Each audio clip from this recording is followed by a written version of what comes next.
I too am part of a union. I am you. I would not be able to stand here today before you without my union. I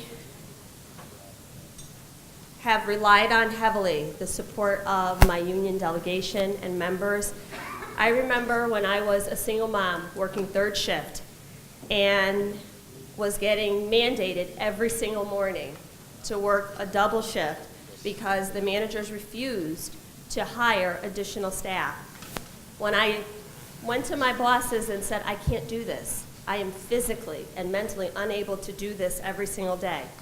They said to me, you can find another job. But instead, what I did was I found my union brothers and sisters, and we went together to the state of Connecticut.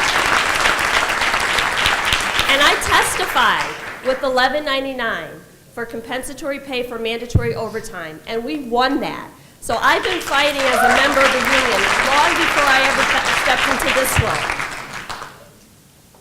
I needed a living wage. I depended on that. I wasn't a person who could hire my own attorney or obtain my own legal advice or even knew what questions to ask. I am a public servant, but I am also a professional. And I relied on my union to advocate for me as a professional.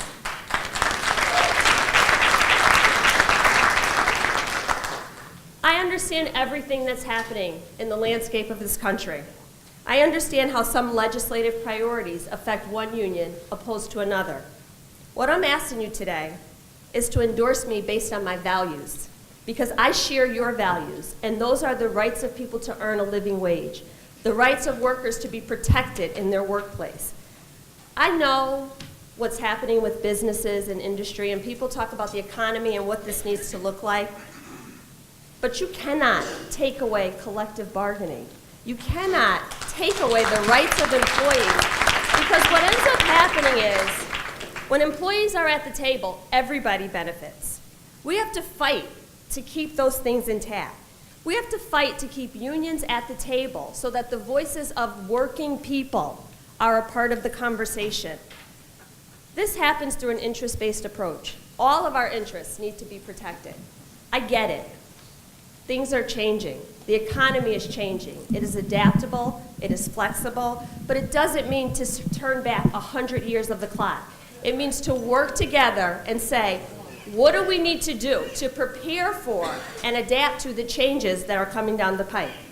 And how do we do that in a way that values our employees and gives them some dignity and respect?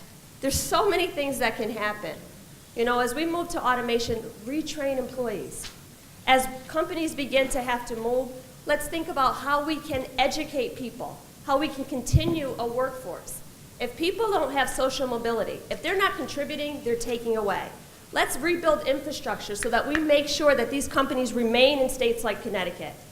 When I was National Teacher of the Year, I traveled and I watched my colleagues under the hammer of what is called a right-to-work state.